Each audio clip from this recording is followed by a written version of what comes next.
فاعوذ باللہ من شرور انفسنا ومن سیئات اعمالنا من یہد اللہ فلا مضل له ومن یضلل فلا ہادی له واشہد ان لا الہ الا اللہ وحدہ لا شریک له واشہد ان محمدا عبدہ ورسولہ اما بعد فإن خیر الحدیث کتاب اللہ وخیر الہدی ہدی محمد صلی اللہ علیہ وسلم وشر الامور محدثاتها وكل محدثة بدعة وكل بدعة ضلالة وكل ضلالة في النار. اعوذ باللہ السمیع العلیم من الشیطان الرجیم من حمزه ونفخه ونفثه. بسم اللہ الرحمن الرحیم.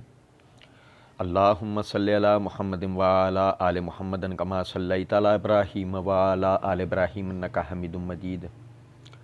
اللہم بارک علی محمد وعلی آل محمد کما بارکت علی ابراہیم وعلی آل ابراہیم انک حمید مجید. رب اشرح لی صدری ویسر لی امری واحلل عقدۃ من لسانی یفقہوا قولی رب زدنی علما.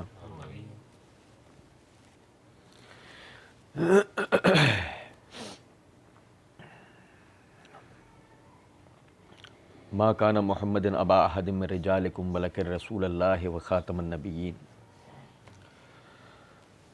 اللہ رب العزت کے فضل و کرم سے معرفت رسالت کے حوالے سے ہم پڑھ رہے تھے اور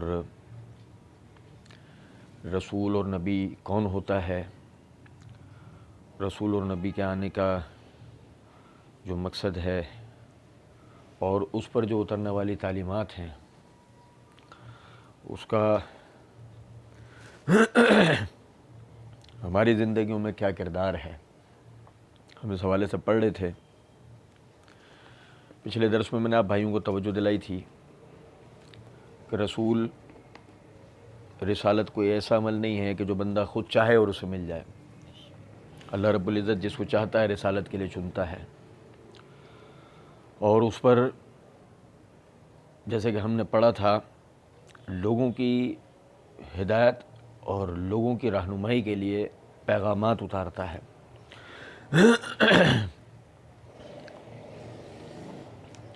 پھر وہ جو رسول ہے اس سمیت یعنی کہ سب سے پہلے تو وہ رسول جو ہے وہ ایمان لے کر آتا ہے اس وحی کے اوپر جو اللہ رب العزت کی طرف سے اس کے اوپر نازل ہوئی ہوتی ہے. پچھلا درس آپ کو یاد ہوگا ہم نے اس کے اندر پڑھا تھا کہ اللہ رب العزت نے اس بات کی طرف توجہ دلائی کہ انسان کے لیے یہ لائق نہیں ہے کہ اللہ اس سے کلام کرے سوائے تین باتوں کے. ایک کہ اللہ اس سے ہم کلام ہو، دو اس کی طرف فرشتہ بھیجے، تین اس کے اوپر اپنے احکامات جو ہے بطور وحی کے اس کے دل اور دماغ پہ القاء کرے، نازل کرے. اور پھر وہ یعنی جو رسول ہے اس کی اپنی ذاتی شخصیت کو اس وحی کے حوالے سے پابند کیا جاتا ہے کہ وہ اس کی پیروی کرے گا، اس کا ابلاغ کرے گا. وہ اپنی کوئی بات بیان نہیں کر سکتا. اس کی مثال لے لیجئے، سورہ انعام کے آیت نمبر 19 کے اندر اللہ رب العزت نے فرمایا وَأُوحِيَ إِلَيَّ هَٰذَا الْقُرْآنُ لِأُنذِرَكُم بِهِ وَمَن بَلَغَ. آپ یہ بتا دیجئے کہ میری طرف قرآن کے ذریعے یہ وحی ہوئی ہے تاکہ میں اس کے ذریعے سے جس تک یہ تعلیمات پہنچتی ہیں اسے اللہ کے عذابوں سے ڈراؤں. یعنی کہ وہ جو رسول ہے وہ وحی کے ذریعے لوگوں کو یعنی کہ وحی کی تبلیغ لوگوں کر کے اور اس کے ذریعے سے لوگوں کو اللہ رب العزت سے جوڑے گا، لوگوں کا تعلق اللہ رب العزت سے قائم کرے گا. اَإِنَّكُمْ لَتَشْهَدُونَ أَنَّ مَعَ اللَّهِ آلِهَةً أُخْرَى. کہ تم اس بات کی گواہی دیتے ہو کہ اللہ کے ساتھ دوسرے بھی کوئی الہ شریک ہیں. قُلْ لَا أَشْهَدُ. آپ فرمائیے میں یہ گواہی نہیں دیتا. قُلْ إِنَّمَا هُوَ إِلَٰهٌ وَاحِدٌ وَإِنَّنِي بَرِيءٌ مِّمَّا تُشْرِكُونَ. آپ فرمائیے کہ اللہ کے سوا کوئی الہ نہیں ہے اور بے شک کہ میں ہر قسم کے شرک سے لا تعلق ہوں. یعنی اس کا مطلب یہ ہے کہ دیکھیں پہلے جو وحی کے ذریعے بات سمجھائی جا رہی ہے اسی کے اندر بنیادی بات اللہ کی طرف معرفت. انما ہوا الہ واحد، کہ تمہارا الہ جو ہے وہ اللہ ہے. یا جیسے کہ دوسرے مقام پر سورہ انبیاء کے اندر اللہ رب العزت نے آیت نمبر 45 کے اندر فرمایا کل انما انذرکم بالوحی، میں تمہیں ڈراتا ہوں وحی کے ذریعے، اس کے سوائے نہیں، میں تمہیں ڈراتا ہوں وحی کے ذریعے.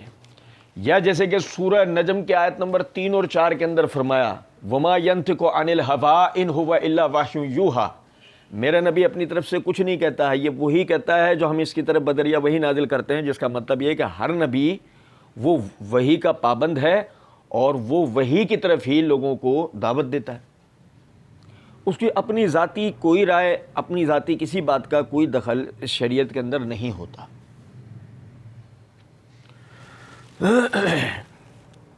اب مطلب کیا ہے اس بات کے کرنے کا؟ دیکھیں، انسان کی فطرت میں اصلاً پیروی نہیں ہے.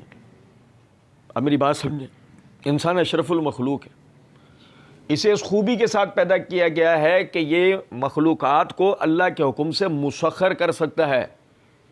یہ خود کسی کا تابع نہیں ہو سکتا. فطرتاً انسان ایسا پیدا نہیں ہوا ہے. لیکن انسان خیر طلب ہے، یہ بھی اس کی فطرت میں ایک بات ہے. بھلائی کے پیچھے دوڑ کے جاتا ہے، جو اپنے لیے چیز بھلی سمجھتا ہے اس کے لیے دوڑ کے جاتا ہے، اسے حاصل کرنے کے فراق میں رہتا ہے. تو یہی وجہ ہے کہ اس کو یہ نہیں پتا کہ اس کے لیے بھلا کیا ہے برا کیا ہے، بس وہ تو خیر طلب ہے. جس چیز میں وہ خیر سمجھ رہا ہے وہ اس کی طرف لپکے گا، چاہے وہ چیز اس کے لیے نقصان دہ ہو چاہے شرانگیز ہو.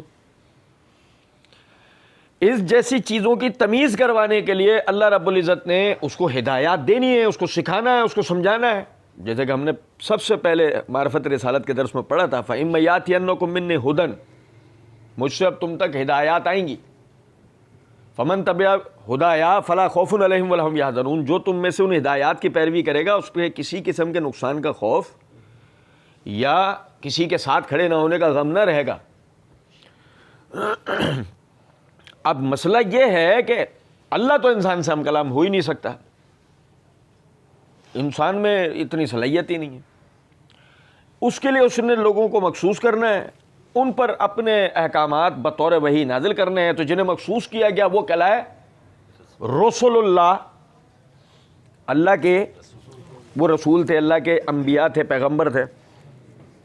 ان پر وحی نازل ہوئی، وہ پابند تھے وحی کی پیروی کے.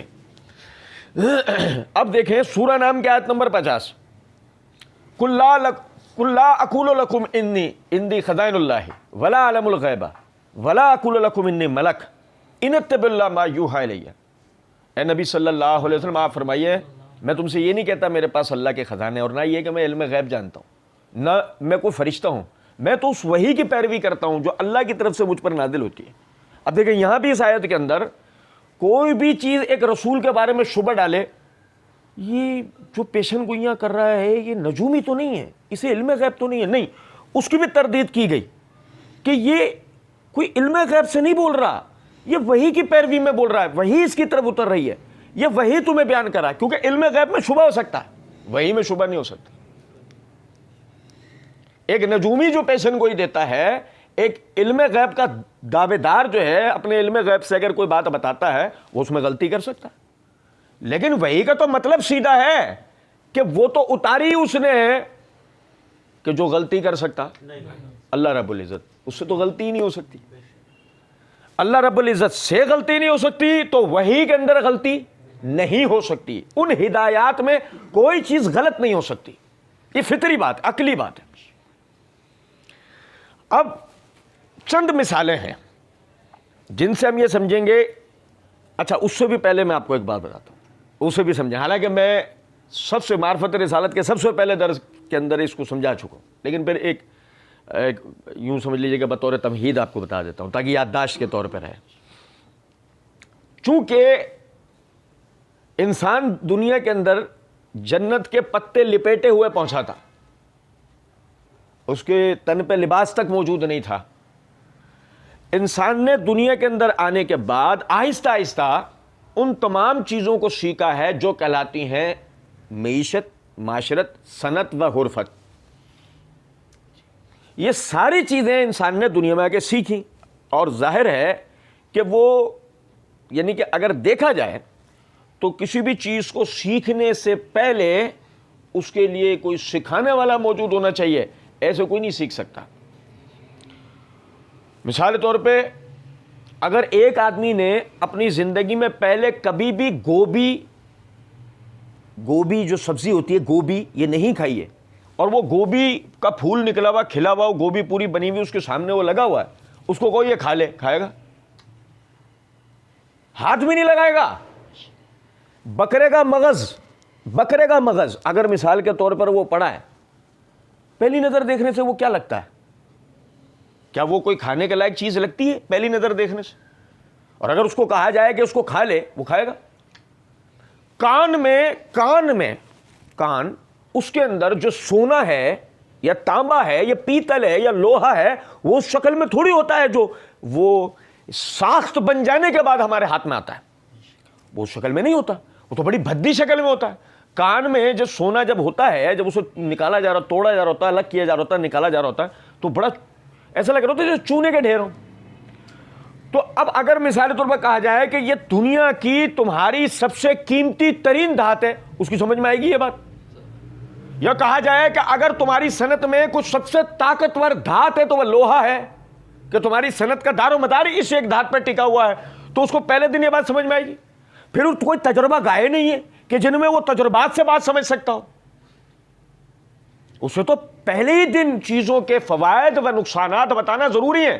وہ فوائد و نقصانات جو کہ بعض مرتبہ آدمی ہزاروں سالوں کے تجربوں کے بعد سیکھتا ہے، وہ فضائل جو یعنی کہ نقصانات و فوائد ہیں، وہ سب پہلے دن آنا ضروری ہے۔ خدا نہ خواستہ مثال طور پہ سانپ رینگتا آ رہا ہے اور وہ دھاری والا سانپ ہے، بڑا خوبصورت ہوتا ہے۔ دھاری والے سانپ کو اگر آپ کبھی دیکھیں، ڈاٹڈ جو سانپ ہوتا ہے، نام اس وقت ذہن میں نہیں آ رہا میرے، تو وہ بڑا خوبصورت دکھتا ہے دیکھنے میں، لیکن کاٹ لے تو 3 گھنٹے میں آدمی کی موت ہو جاتی ہے، اتنا طاقتور زہر ہے اس کے اندر۔ اب وہ آ رہا ہے رینگتا ہوا، اب ہماری طرف بھی آ گیا، اب ہمیں تو پتہ نہیں کہ یہ ہمارے لیے نقصان دہ، بیٹھے آرام سے، وہ آیا بھی، چڑھ بھی گیا، ڈس بھی لیا، اور ڈسنے کے بعد ایک ہلکی سی ایسی شروع میں ابتدا میں بالکل ایسا محسوس ہوتا ہے کہ 2 سوئیاں ایک ساتھ گھس گئی ہوں، کوئی اتنی بھاری تکلیف تھوڑی ہوتی ہے، ایسا لگتا ہے 2 سوئیاں ایک ساتھ کسی نے تیزی سے یعنی کہ گھسیڑ دی ہوں، تو تکلیف بھی بس اس درجے کی ہو۔ اب اس کو تکلیف بھی ہو گئی، اس نے ہٹا بھی دیا، لیکن اس کو پتہ نہیں اگلے 3 گھنٹے بعد اس ساتھ کیا ہونے والا ہے، تو مر جائے گا وہ۔ اس کو تیزاب کا نقصان نہیں پتا، اس کو زہر کا نقصان نہیں پتا، اس کو دودھ کا فائدہ نہیں پتا، وہ کسی چیز کے بارے میں بھی دنیا میں نہیں جانتا ہے۔ اور اگر آپ یہ کہہ دیں یہ ہزاروں لاکھوں سالوں کے تجربے کے نتیجے میں انسان نے سیکھا، بکواس بات ہے۔ انسان دنیا میں کس حیثیت سے پہنچا؟ ایک مرد اور ایک عورت کو ہزاروں تھوڑی آئے تھے جو تجربہ گاہوں سے گزر کے سیکھ لیں گے، ایک مرد اور ایک عورت کی حیثیت سے دنیا میں آیا ہے۔ پہلے ہی دن ان کو سب چیزیں جو ان کے استعمال کی یا ان کے لیے جو ضرورت ہے، پہلے دن انہیں یا تو سیکھا ہوا ہونا ضروری ہے یا کوئی سکھانے والا موجود ہونا ضروری ہے، کوئی بک ہو، کوئی کتاب ہو، کوئی کہیں تعلیم ہے، کوئی ہدایات لکھی ہو، ورنہ تو وہ اپنی زندگی نہیں گزار سکتے۔ اور لطف کی بات یہ ہے کہ اس پہلے انسان کے لیے یہ بھی بات پتہ لگتی ہے کہ وہ دنیا میں 2000 سال زندہ رہا ہے۔ اگر وہ 2000 سال دنیا کے اندر زندہ رہا تو اس کا مطلب یہ ہوا کہ 2000 سال تک کی زندگی کے لیے جن چیزوں کی ضرورت ہے، مثال ہے بیماریاں، یہ کیسے پہچانو کہ اس وقت مجھے کیا ہو رہا ہے؟ نہیں سمجھے بات کو؟ کسی حصے میں درد ہونا ایک علیحدہ چیز ہے، لیکن کوئی وائرل انفیکشن یا کوئی بیماری ہونا یہ ایک الگ چیز ہے۔ ظاہر ہے اسے بیماری ہو گئی اور اگر اس کا علاج نہیں ہوتا اور وہ بیماری جان لیوا ہے تو اس کی موت بھی واقع ہو سکتی ہے نا۔ حتیٰ کہ جب اسے پہلا بچہ ہوگا، اس بچے کی غذا کیا اسے پتا ہوگا؟ آپ میری بات سمجھیں، جو اسے پہلا بچہ پیدا ہوا ہے اس کو تھوڑی پتا کہ اس کی غذا کیا ہے، یہ اسے کون بتائے گا یہ ساری چیزیں؟ اور وہ اگر نہیں پتا ہوں گی وہ سروائیو کیسے کر سکتا ہے، وہ زندہ کیسے رہے گا؟ وہ تو مر جائے گا۔ لازماً عقل اس بات کی طرف جاتی ہے کہ کوئی ایسا ہے جو اس کو یا تو اس نے سکھا کے بھیجا ایک بات، اور یا پھر جو ضرورت کے تحت اس کی چیزیں تھیں وقتاً فوقتاً اسے بتا دیا گیا کہ جب یہ ہو جائے تو یہ کرنا ہے، یوں ہو تو ایسے کرنا ہے۔ یا میری بات سمجھ رہے ہیں؟ چلے میں اس کی ایک اور آپ کو مثال دے دیتا ہوں۔ جیسے کہ انسان جو بسایا گیا بابل کے علاقے میں، سب سے پہلے بسایا گیا قدیم مکہ، اب جب وہ وہاں بسایا گیا تو آہستہ آہستہ اس کی آبادی پھیلتے پھیلتے پھیلتے وہ پہنچتی ہے عراق کی طرف. یہ نوح علیہ السلام کی جو بستی ہے وہ جنوبی عراق کے خطے میں آباد تھی, اور ان لوگوں نے یعنی سمندر کا منہ نہیں دیکھا ہے. انہوں نے کبھی سمندر کا منہ, ان کے پاس سے ایک دریا سا گزرتا ہے, بس اس دریا کو انہوں نے دیکھا ہے, اور کبھی بھی ان کے دماغ میں ایسی کوئی بات نہیں آئی کہ اس دریا سے بھی کسی طرح کا سفر ہو سکتا ہے. یہاں تک کہ خود قرآن اس بات کی طرف توجہ دلاتا ہے کہ جب نوح علیہ السلام کو کشتی بنانا سکھایا جا رہی تھی تو قبیلے کے لوگ, بستی کے لوگ ان کا مذاق اڑایا کرتے تھے, کیونکہ بظاہر مذاق بننے جیسی چیز ہے کہ آپ جو کہ تا حد نگاہ دور تک بھی جو رستہ نظر نہیں آ رہا, آپ کہہ رہے ہیں کہ اس تختے کے اوپر بیٹھ کے, جو بظاہر ان کی نظروں میں تو وہ ایک تختہ ہے بس, کہ اس تختے کے اوپر بیٹھ کر آپ اس سے پار ہو جاؤ گے, یہ کیسے؟ کوئی پہلے کبھی تجربہ کیا ہے؟ تو کس کے بھروسے یہ کرنے جا رہے ہو؟ وہ بھروسہ کس کا تھا؟ اللہ رب العزت کا. دریائی سمندری سفر کو اللہ رب العزت نے سکھایا. آپ مثال سمجھیں یہاں سے, تو آپ کی ٹرانسپورٹیشن تک, مثلا ایک اور میں آپ کو مثال دیتا ہوں نا, کہ سب سے پہلے دنیا میں اگر گھوڑے کو مسخر کیا تو اسماعیل علیہ السلام نے کیا. اس سے پہلے گھوڑا مسخر نہیں ہوا کبھی. تب آپ اندازہ کریں اس بات سے کہ آپ کی جو ٹرانسپورٹیشن تک کے معاملات تھے وہ آپ کو کس نے سکھائے ہیں؟ اللہ رب العزت نے. آپ کو پتہ نہیں تھے. انبیاء کرام علیہ السلام آئے, جہاں جن چیزوں کی ضرورت ہے وہ چیزیں سکھائی گئیں. جیسے کبھی سوچیں نا, ذرا ایک بات کو سوچیں ذرا ایک منٹ کے لیے, کہ ایک طرف آپ کا دین جو پوری دنیا پہ حکومت کرنے کا طریقہ سکھاتا ہو, اور وہی دین آپ کو کھانا کھاتے وقت یہ بتاتا ہو کہ بیٹھنا اس طرح ہے, لقمہ اس طرح لینا ہے, نوالا ایسے بنانا ہے, اپنے آگے سے کھانا ہے, شروع میں یہ پڑھنا ہے, آخر میں یہ پڑھنا ہے. سمجھ میں آتی ہے بات؟ کہ جو پوری دنیا پہ حکومت کرنے کا طریقہ بتاتا ہو, وہ ایک طرف یہ باتیں بھی بتاتا ہے, وہ اتنی بڑی بات, یہ اتنی معمولی سی بات, اور اتنا کوئی ضروری بھی بظاہر نہیں نظر آتا. لیکن وہی میں نے جیسے شروع میں عرض کیا نا, کہ انسان نہیں جانتا کہ اس کا فائدہ یا نقصان کس چیز میں, وہ تو خیر طلب ہے, ہر چیز میں اپنے لیے بھلائی جو نا سمجھنے لگتا ہے کہ یہ میرے لیے شاید بھلی ہی ہو, ممکن ہے.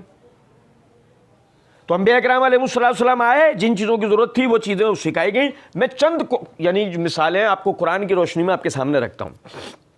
سورہ اعراف کے اندر اللہ رب العزت نے نوح علیہ السلام کا ذکر کرتے ہوئے فرمایا, وَاذْكُرُوا إِذْ جَعَلَكُمْ خُلَفَاءَ مِن بَعْدِ قَوْمِ نُوحٍ وَزَادَكُمْ فِي الْخَلْقِ بَسْطَةً فَاذْكُرُوا آلَاءَ اللَّهِ لَعَلَّكُمْ تُفْلِحُونَ قَالُوا أَجِئْتَنَا لِنَعْبُدَ اللَّهَ وَحْدَهُ وَنَذَرَ مَا كَانَ يَعْبُدُ آبَاؤُنَا فَأْتِنَا بِمَا تَعِدُونَ إِن كُنتَ مِنَ الصَّادِقِينَ.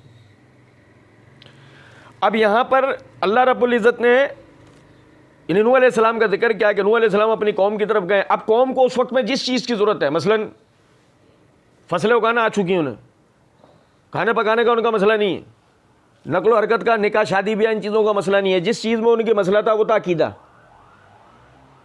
اس عقیدے کا سب سے بڑا مسئلہ یہ ہے کہ عقیدہ یہ درست ہے تو انسان ظلم سے بچتا ہے. انسان ظلم, سب سے پہلے انسان ظلم سے بچتا ہے. پوچھے کیوں؟ اس کی وجہ یہ ہے, جب آپ کو ایک خدا کی پکڑ کا ڈر ہی نہیں ہے, آپ ہر قسم کا ناجائز کام کر سکتے ہیں. جب اسی خدا پہ آپ کا بھروسہ ہوگا تو ساتھ ساتھ ان تمام باتوں پہ بھروسہ ہوگا جو اس نے اپنے لیے ظاہر کی. مثلاً اگر اس نے کہا ان بطش ربک لشدید, بے شک اگر اللہ کی پکڑ سب سے سخت ہے, اب آپ کا اس پہ بھی مان ہوگا, آپ ظلم سے بچو گے. چاہے کتنے ہی آپ طاقتور اور ظلم پہ قادر کیوں نہ ہو, آپ کو اللہ کا ڈر دل میں آئے گا. اب بتایا گیا کہ نوح علیہ السلام اپنی قوم کی طرف گئے, اور نوح علیہ السلام نے یعنی قوم کو اس عقیدے کی طرف آنے کی کہ اللہ کے سوا تمہارا کوئی معبود نہیں ہے, اس کی طرف آؤ. تو قوم کے جو لوگ ہیں وہ کہنے لگے اجئتنا لنعبد اللہ وحدہ ونذر ما کان یعبد آباؤنا فاتنا بما تعدون ان کنت من الصادقین. نوح علیہ السلام نے ان کو سمجھایا کہ اگر تم ایک اللہ کی عبادت نہیں کرو گے تو تمہاری طرف اللہ کے عذاب نازل ہوں گے, اللہ تمہیں ہلاک کر دے گا, تمہارے بدلے وہ لوگ لے کے آئے گا جو اللہ کی بندگی میں کھڑے ہوں گے, خالص ہوں گے. انہوں نے کہا اچھا اجئتنا لنعبد اللہ وحدہ, تو یہ چاہتا ہے ہم ایک اکیلے اللہ کو مانیں, کیا مطلب ہے؟ یہ کہنے والے کون ہیں؟ اچھا میں یہ ایک نقطے کی بات سمجھے گا, یہ کہنے والے کون ہیں؟ آپ تاریخ پڑھیں, بلکہ قرآن ہی پڑھیں, سورہ اعراف, سورہ نوح وغیرہ پڑھیں, یقین کریں آپ حیران رہیں گے. کہنے والے کو معمولی لوگ نہیں تھے. مطلب نوح علیہ السلام بات کریں بستی کے لوگ, آپ کسی بھی چیز کا انکار کرو گے تو کوئی وجہ ہوگی نا. بستی کے سارے لوگ حیرت سے نوح علیہ السلام کی باتیں سن رہے ہیں. اب مسئلہ یہ ہے کہ جو سردار ہیں جو قوم کو اپنی طرف متوجہ رکھتے تھے. ابھی بستی کے سارے لوگ متوجہ نوح علیہ السلام کی طرف, اور اگر مثال طور پہ نوح علیہ السلام کی دعوت پہ وہ لبیک کہہ دیتے ہیں اور وہ دعوت کو قبول کر لیتے ہیں, تو اگلے مرحلے میں سرداری کس کی ہے؟ نوح علیہ السلام کی. تو اگر سرداری نوح علیہ السلام کی ہے تو آپ بات سمجھیں گے, وہ سیدھی سی بات ہے کہ نوح علیہ السلام کی سرداری آنے کے بعد ان کا تو سرداری والا معاملہ ختم ہو جانا ہے. تو یہ جو وہ پہلے جو باپ دادا والے مذہب کے اوپر جو وہ چل رہے تھے, جو وہ اللہ کو چھوڑ کر دوسروں کے پیچھے ان کو لگایا ہوا تھا, تو اس میں ان کا فائدہ تھا سیاسی اعتبار سے. قوم کو جیسا وہ کہتے تھے ویسے ہی قوم مان لیا کرتی تھی. لیکن اب جو نوح علیہ السلام یہ بات کر رہے ہیں تو یہ تو قوم اس کے کہنے میں آ جائے گی, اور پھر ہماری تو نہیں سننی قوم کو. تو اب وہ کہتے ہیں اجئتنا لنعبد اللہ وحدہ ونذر ما کان یعبد آباؤنا. جذباتی کرنے کا طریقہ کہ تو یہ چاہتا ہے کہ ایک اکیلے اللہ کی ہم عبادت کریں, اور یہ جو ہمارے باپ دادا جن کی عبادت کرتے ہیں ان کو ہم چھوڑ دیں. اب وہ قوم کے ذہنوں میں ایک دم قومی حمیت جاگنا شروع کی. باپ دادا, ہاں ہم اپنے باپ دادا کو چھوڑ دیں, تو یہ چاہ رہا ہے. کچھ بات آ رہی ہے سمجھ میں یا نہیں؟ فاتنا بما تعدون ان کنت من الصادقین, اور جس حساب سے تم ہمیں ڈراتے ہو اس کو لے آؤ اگر تم سچے ہو تو. بات آ رہی ہے سمجھ میں؟ اچھا آپ دیکھیں سورہ اعراف میں, دیکھیں سورہ ہود کے اندر, دیکھیں کہ نوح علیہ السلام قوم کے لوگوں کو یہ بات کہہ رہے ہیں کہ جو میں تمہیں دعوت دے رہا ہوں میں نے اس پہ تم سے کوئی بدلے کا سوال کیا ہے. وہ یہ بات کہنے کا مطلب ہی کیا تھا؟ مطلب یہ تھا کہ سردار جو تاثر دے رہے تھے کہ یہ اصل میں ایسا کچھ بھی نہیں ہے, یہ اپنی سرداری چمکانے کے لیے سارے کام کر رہا ہے. تو نوح علیہ السلام اپنی قوم کو کہہ رہے ہیں کہ میں 950 سال سے تمہیں تبلیغ کر رہا ہوں, تم ذرا یہ مجھے سمجھا دو بات کو کہ آج تک کبھی میں نے تم سے اپنے لیے کسی بدلے کا سوال کیا؟ کیونکہ وہ مقرر کیا گیا ہے کس کی طرف سے؟ اللہ رب العزت کی طرف سے. اس کا اجر کس کے پاس ہے؟ اللہ رب العزت کے پاس. وہ اپنی تو کوئی بات کرے گا ہی نہیں, تو اپنے لیے اجر مانگے, وہ تو کریے اللہ کی بات رہا. اب ظاہر ہے کہ اگر آپ یعنی اس چیز کے اوپر نہیں آتے ایک اکیلے اللہ کی بات کی طرف, تو کچھ نہیں, زیادہ نہیں, صرف ایک چھوٹی سی بات سمجھیں کہ کیا آپ کو یعنی کہ یہودی عیسائیوں کو, عیسائی یہودیوں کو, ہندو یہودیوں کو عیسائیوں کو, اور عیسائی یہودی ہندوؤں کو برداشت کر لیں گے؟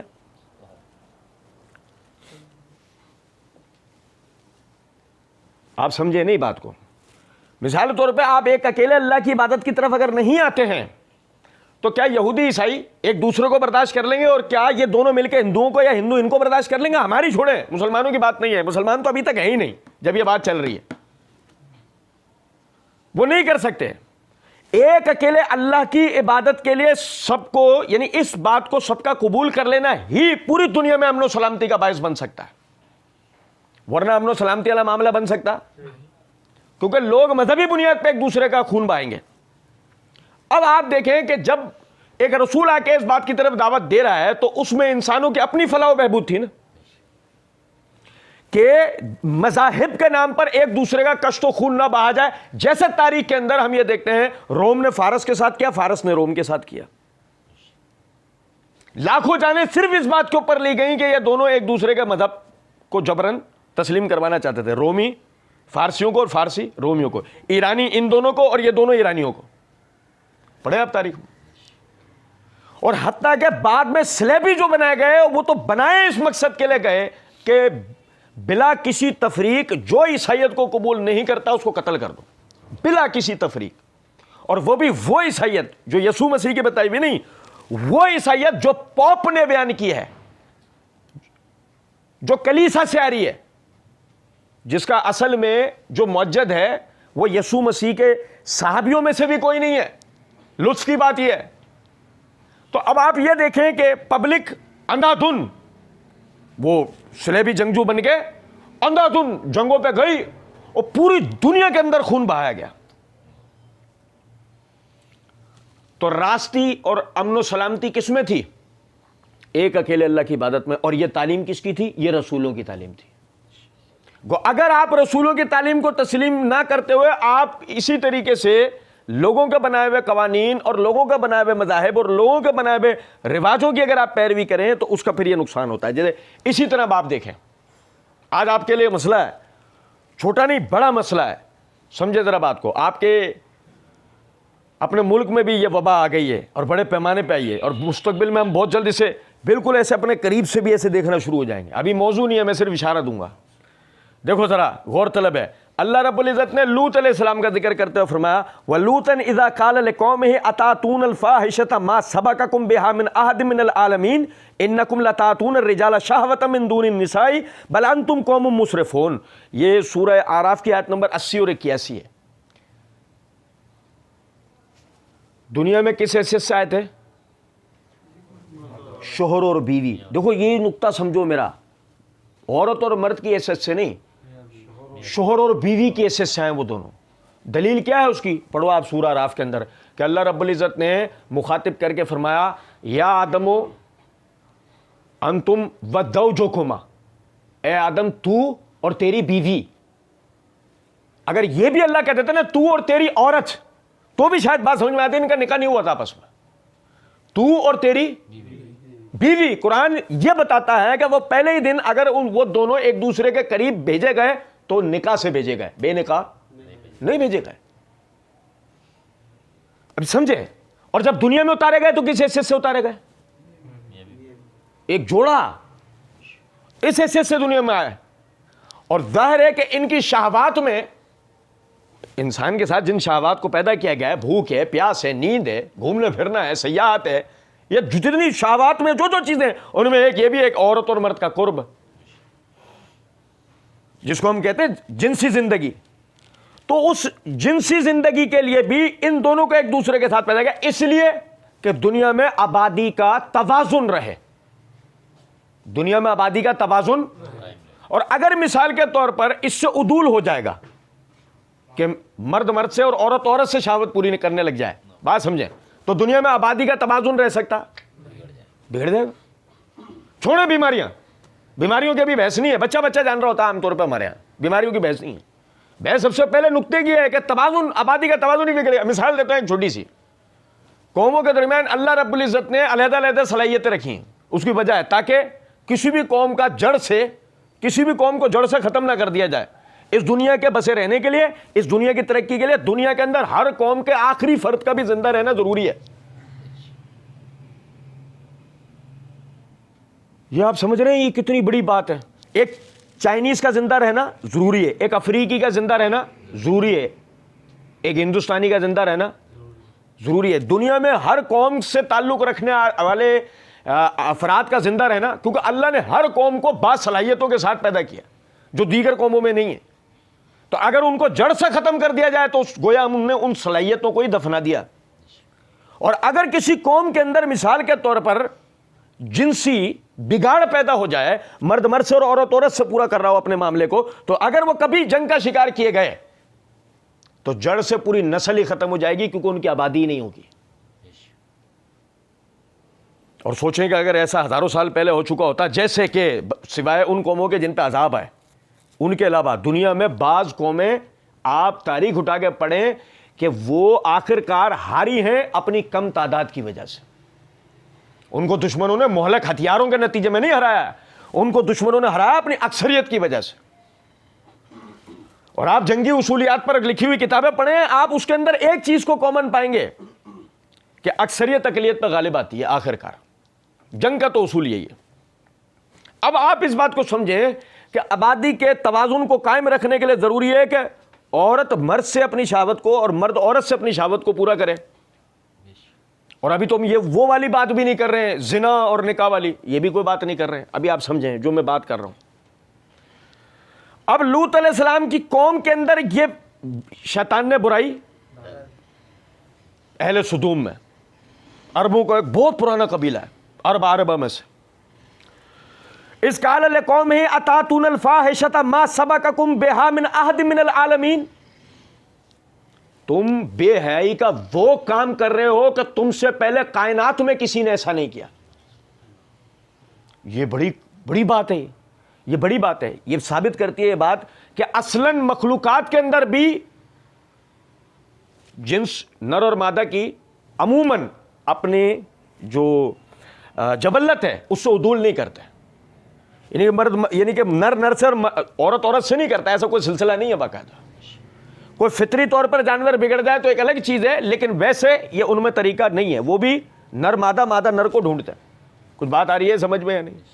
کہ فرمایا ما سبقکم بہا من احد من العالمین، کائنات میں تم سے پہلے اس کی مثال موجود. انکم لتاتون الرجال شہوۃ من دون النساء، تم مردوں سے اپنی شہوت کو پوری کر رہے ہو عورتوں کو چھوڑ کے. بل انتم قوم مسرفون، بلکہ تم وہ قوم جو حد سے بڑھ گئے ہو. کیا مطلب ہے یہاں حد سے بڑھنے کا؟ قومی شناخت تمہاری بہت جلد ختم ہونے والی ہے. قومی شناخت بھائی جب اولاد ہی نہیں ہوگی، اور بھائی دنیا کی دیگر قوموں کی اولادیں ہو رہی ہو، ان کی آبادی کثرت سے بڑھتی چلی آ رہی ہے، تم وہی کیا وہی کھڑے ہو اپنی جگہ پہ. جس دن بھی تم پہ حملہ ہوا تمہیں تکہ بوٹی کر کے چلے جائیں گے تمہاری. بل انتم قوم مسرفون، کہ قومی شناخت سے اب تم آگے جا چکے ہو. اور دوسری جگہ پر فرمایا کالا یا قوم ہؤلاء بناتی ہن اطہر لکم فاتقوا اللہ ولا تخزونی فی ضیفی الیس منکم رجل رشید.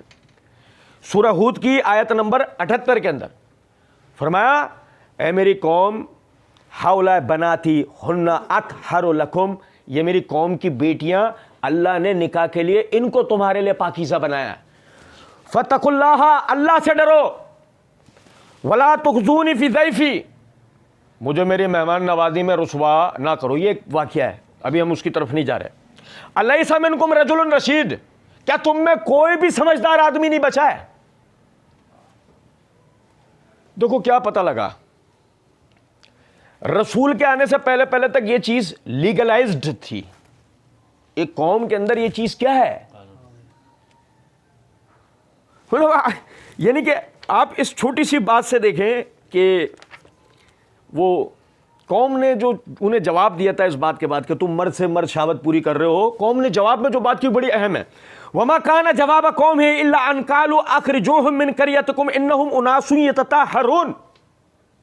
قوم نے جواب کے اور تو کچھ بن نہیں پڑا سوائے اس کے کہا ان کو ہماری اس بستی سے باہر نکالو، یہ بڑے پاکیزہ آدمی بن رہے ہیں. اس کا مطلب کہ لوط علیہ السلام جو بات کر رہے ہیں اس علاقے میں کوئی اور یہ بات کرنے والا بچا نہیں. جبھی تو لوط علیہ السلام کے لیے انہوں نے یہ بات کہی ہے.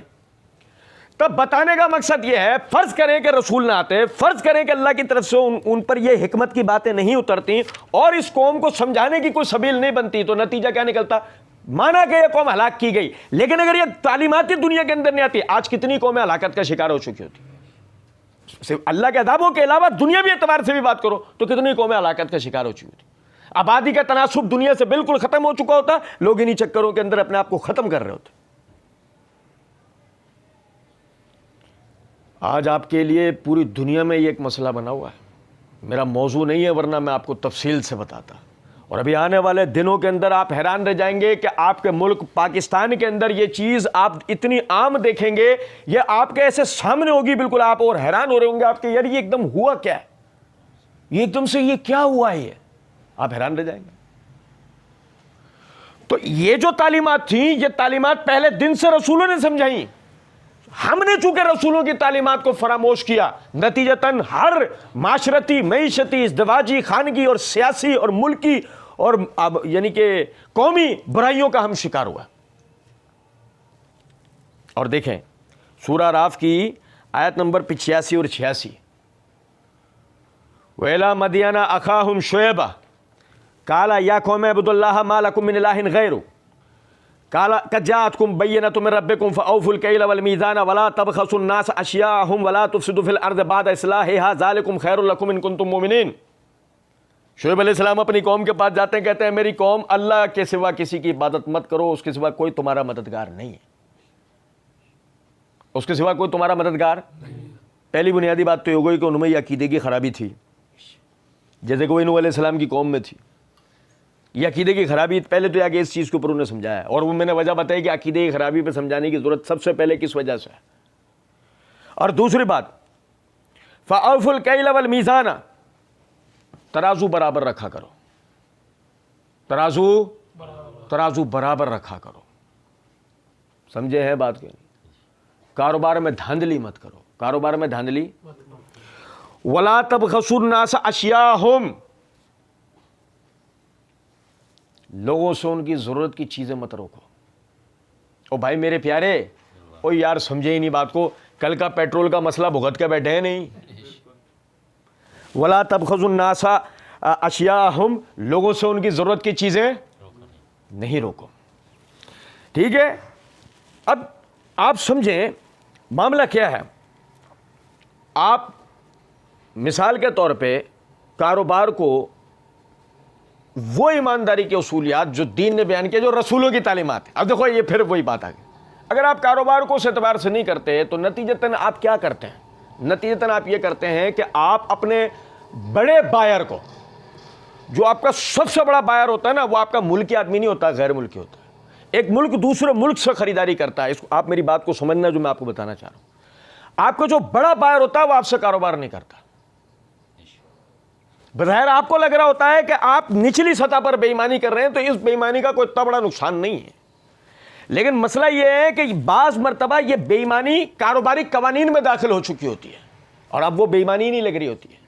تو جب وہ بے ایمانی نہیں لگ رہی ہوتی ہے تو چلتے ہوئے وہ جاتی ہے اوپری سطح پہ، اور آپ کے اوپری سطح کے تاجر اس بے ایمانی کو انتہائی ایمانداری سے کر رہے ہوتے ہیں. تابع صورت میں جو آپ کا بڑا بائر ہے، جو اصل میں دوسرے ممالک ہیں، وہ آپ سے چیزیں نہیں خریدتے، وہ رخ کرتے پھر دیگر ممالک کے بازاروں کا. آپ سے کہیں زیادہ خراب تھا چائنا کے معاملات، آپ سے کہیں زیادہ آگے ہیں آج چائنا کے معاملات. وجہ ان کے ایمانداری سے کام کرنا ہے کہ جس چیز کے وہ پیسے لے رہے ہیں وہی چیز بنا کے دے رہے ہیں.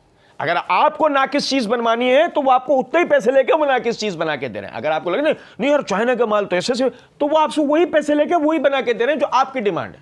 آپ ان سے ایک نمبر چیز بنوا لیں، وہ آپ کو ایک نمبر چیز بنا کے دیں گے. ان کا تو رول ہے ہی نہیں نا کہ ناقص چیز بنائی نہیں جا سکتی. یہ تو رول آپ کے ہیں کہ ناقص چیز سرے سے نہیں بنائی جاتی، چاہے بھلے کم پیسوں میں بنے. یہ تو آپ کے ہیں اصول. یہ تو آپ کے اسلام میں ہے کہ ناقص چیز کسی صورت نہیں بنائی جائے گی، چاہے بھلے ریٹ ٹو ریٹ بنا کر دو.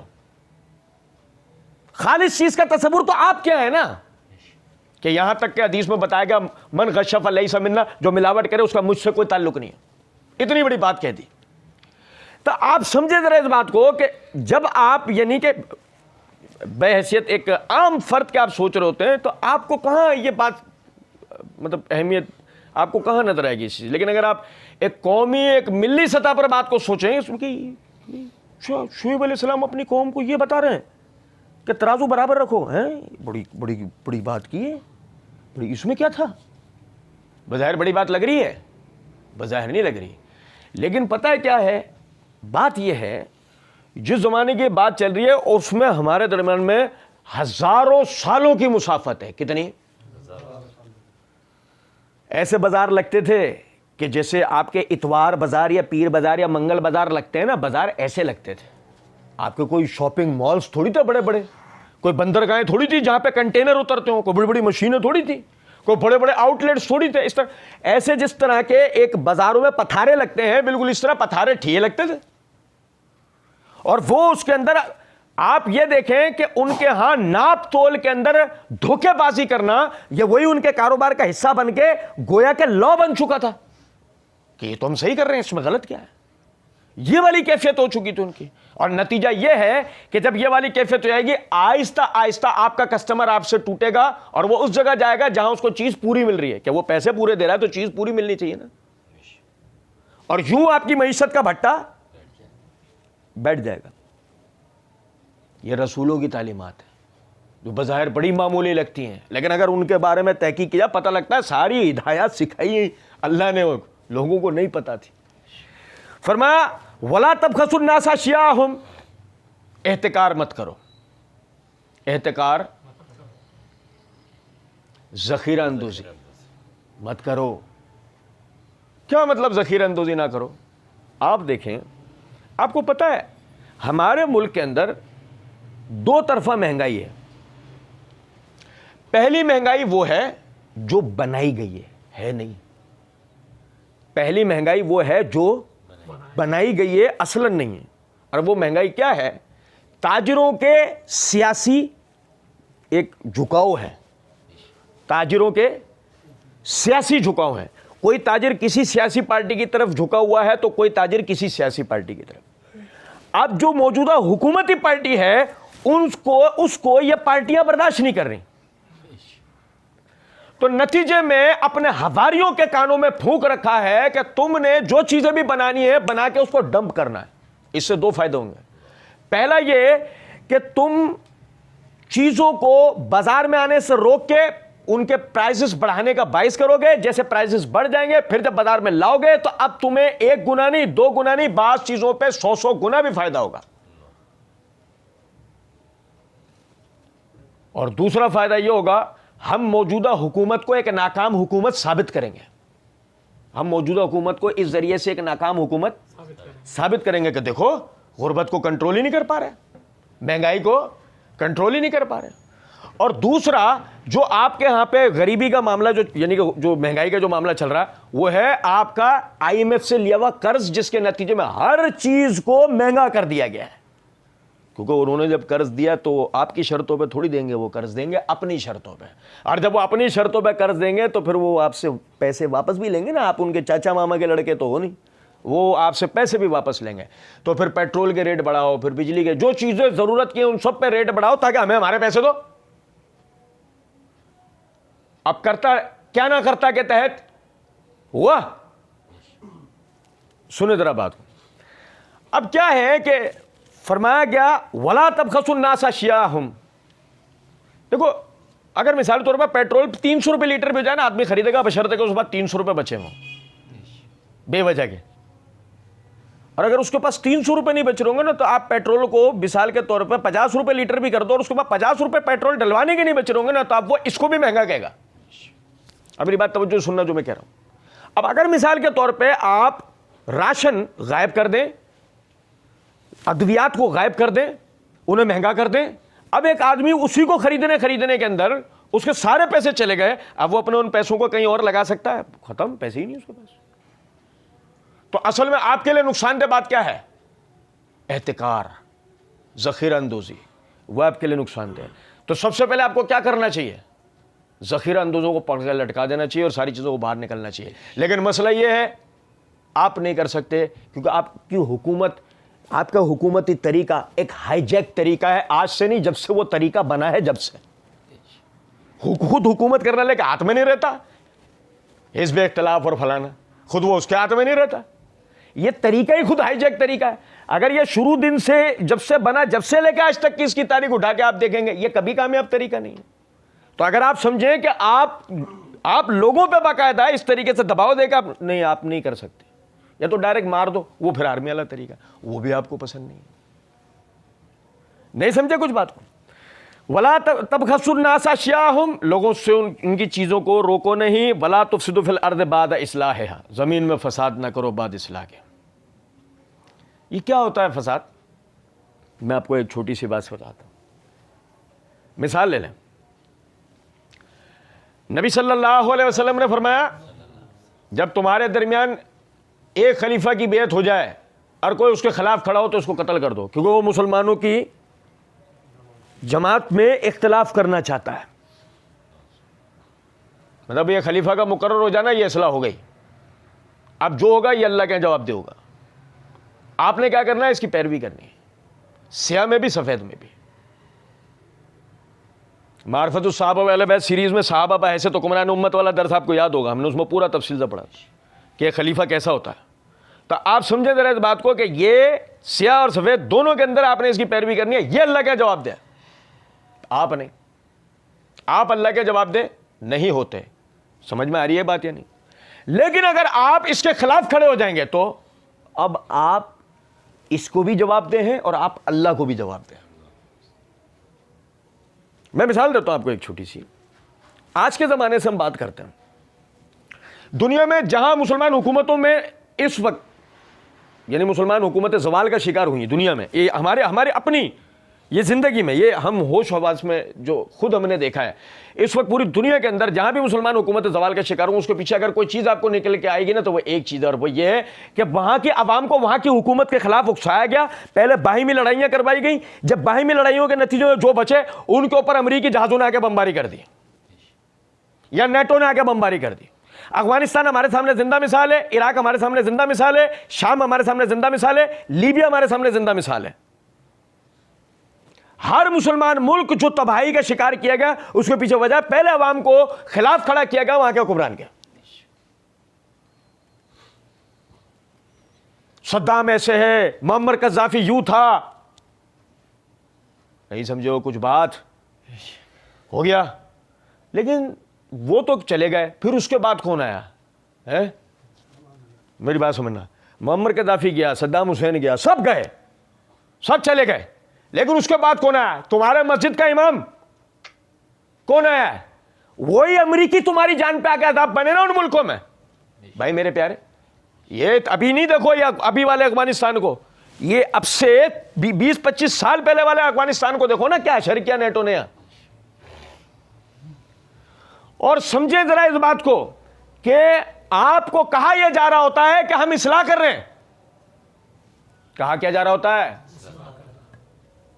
بھائی ذرا آپ زیادہ نہیں, آپ کو تحقیق کا نقطہ دے رہا ہوں, جاؤ گھروں میں جا کے آپ خود رات کو گوگل پہ بیٹھ کے سرچ کر لینا. آپ کے افریقی ممالک کے اندر کنٹینروں سے کلاشنیں AK-47 گرائی گئیں, کنٹینر کے کنٹینر اوپر ہوا سے نیچے زمین پر گرائے گئے. باقاعدہ ملیٹنٹ گروپس کو ہتھیار ملتے کے ساتھ ہی انہوں نے اپنی علاقائی حکومتوں پہ حملے کیے, اور حملے کرنے کے نتیجے میں بڑے پیمانے پر کشت و خون ہوا. یہاں سے انسانی خدمت کا نام لے کر عیسائی مشنری تنظیمیں وہاں پر بھیجی گئیں, انہوں نے انسانی خدمت کی آڑ میں وہاں پہلے عیسائیت کو پھیلایا, اور دوسری طرف برطانیہ وہاں فوجی طاقت لے کے کودا اور ہیروں کے کانوں پہ قبضہ کر کے ہیرے نکالنے شروع. اور میں اور آپ پتہ ہے ابھی بیٹھ کر ہم کیا باتیں کر رہے ہیں؟ اگلی حکومت نواز شریف کی آئے گی. آپ ویژن تو دیکھیں, ہمارا ویژن تو دیکھیں, ہمارے دشمن کا ویژن دیکھیں, ہمارا ویژن دیکھیں, ہماری سوچ کا پیمانہ دیکھیں, ہمارا دیکھا. ہمارا والا بلدیاتی حکومت کی باتیں کر رہے ہیں, بیڑا گرک ہو چکا ہے. سوچ کا ویژن دیکھیں, اب الگ الگ ہے. اب ہر کسی کا اپنا دیکھنے کا سلیقہ اور طریقہ ہوتا ہے. بعض بے وقوف ترین لوگ ہوتے ہیں, بعض عقل مند ترین لوگ ہوتے ہیں. زمین میں بعد اصلاح کے فساد نہ کرو. آپ کا ایک حکمران مقرر ہو گیا ہے, چپ چاپ اس کی پیروی کرتے رہو. اب وہ حکمران عمران خان ہو یا نواز شریف ہو, اب میری اس بات کو آج سمجھ لو.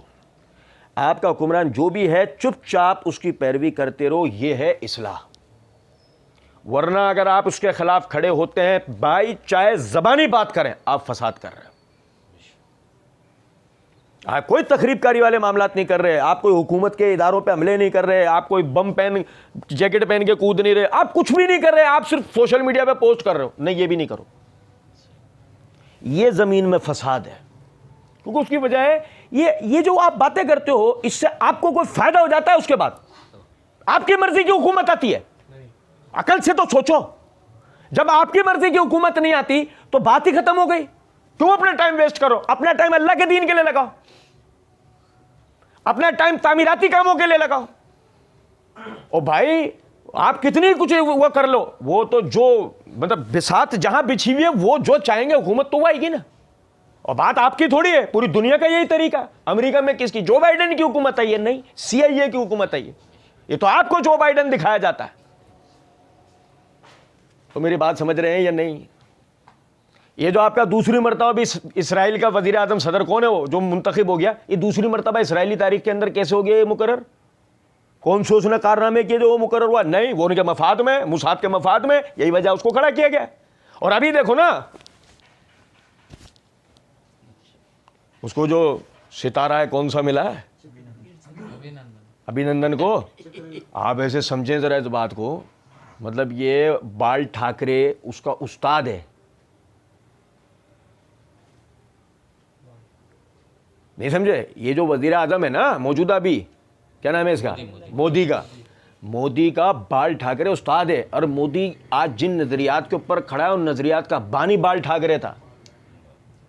ابے بال ٹھاکرے کے لیے کوئی ایوارڈ نہیں نکالا, بال ٹھاکرے کو کوئی میڈل نہیں پہنا دیا, اس کو پہنایا. کیوں؟ وجہ ہے اس کی, وجہ یہ اگلی حکومت میں جیتنا ہے, آگے آنا ہے. ہماری حکومت میں انڈیا کو یہ فائدے ہوئے. دیکھو ہم نے جو نا وہ پاکستان کا جو ایئر اسٹرائک کا جواب دیا تھا, ہم نے پاکستانی جہاز گرا پتہ ہے کہاں تھا؟ دنیا سے باہر. اس دنیا میں نہیں گرا, دنیا سے باہر کہیں گرا ہے. مارس پہ اس کا وہ نکال رہے ہیں, چاند واند پہ کہیں جا کے گرا ہے, یہاں نہیں گرا. دنیا میں کہیں کسی کو بھی نہیں ملا, نہ امریکی ریڈاروں کو, سیٹلائٹوں کو ملا, نہ ہمارے والے کو ملا, کسی کو بھی نہیں ملا. ان کو ملا ہے, یہ بھی ڈھونڈ رہے ہیں, بھی لا کر دیں گے. اس پہ پاکستانی جھنڈا بھی لگا ہوگا دم پہ. کچھ بات آ رہی ہے سمجھ میں یا نہیں؟ میرا بتانے کا مقصد اس بات سے یہ ہے, آپ دیکھو تو صحیح نا, اب آپ بتاؤ 1 ارب 20 کروڑ کی جو آبادی ہے,